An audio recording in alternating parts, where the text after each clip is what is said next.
જો બિલ્ડર દ્વારા જે સોસાયટીની જમીન હોય એનો અમુક એરિયા પોતાની બીજી સ્કીમ માટે યુઝ કરવામાં આવે તો શું થઈ શકે, તો એ બાબતનો એક મોટો વિવાદ ગુજરાત રાજ્ય રિયલ એસ્ટેટ રેગ્યુલેટરી ઓથોરિટીમાં થયો છે.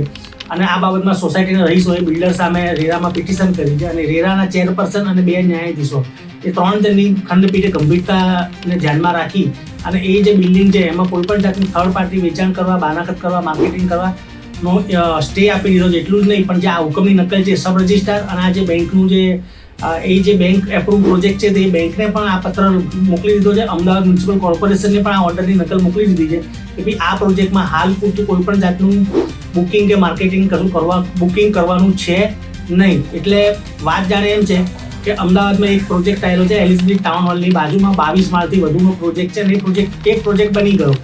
અને આ પ્રોજેક્ટ બની ગયો એનો જે કોમન એરિયા હતો એમાંનો અમુક ભાગ એ લગભગ 200 ચોરસ મીટર જેટલો એરિયા હતો.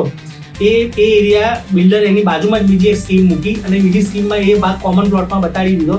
અને આ બાબત જે સોસાયટી જે પહેલા બની ગઈ હતી એ લોકોને ખબર પડી કે ભાઈ અમારે જો કોમન પ્લોટ હતો એ બીજા પ્રોજેક્ટમાં બતાવી દેવામાં આવ્યો અને અમારી જમીન જાય એવું છે. એટલા માટે એમણે બિલ્ડરને બધે એએમસીમાં બધે રજૂઆત કરી પણ કોઈ પરિણામ નહીં મળતા એમને ગુજરાત રાજ્ય રિયલ એસ્ટેટ ઓથોરિટીમાં સોસાયટી અને અમુક વ્યક્તિગત સભ્યોએ બિલ્ડરની સામે કેસ કર્યો અને રેરા દ્વારા આ બાબતની ગંભીરતાના વચગાળાનો આદેશ આપ્યો છે. હવે આ બાબત ડિસાઇડ થશે કે જો બિલ્ડર દ્વારા કોઈ કોમન પ્લોટ લઈ લેવામાં આવે તો શું થાય, એ બાબતનો નિર્ણય હશે. બહુ જ રસપ્રદ નિર્ણય રહેશે. અને આ કિસ્સો છે ટાઉન હોલની બાજુમાં આવેલા તક્ષશિલા એર પ્રોજેક્ટ છે. તક્ષશિલા એર એની બાજુમાં આવેલો તક્ષશિલા મોર, કારણ કે એરનું જે અમુક જે જમીન હતી એ મોરમાં મર્જ કરી દેવામાં આવી છે એવો રહીશોનો આક્ષેપ છે. એટલે આ બહુ જ ઇન્ટરેસ્ટિંગ કેસ છે અને તમે આ બાબતમાં રેરામાં જઈ શકો છો.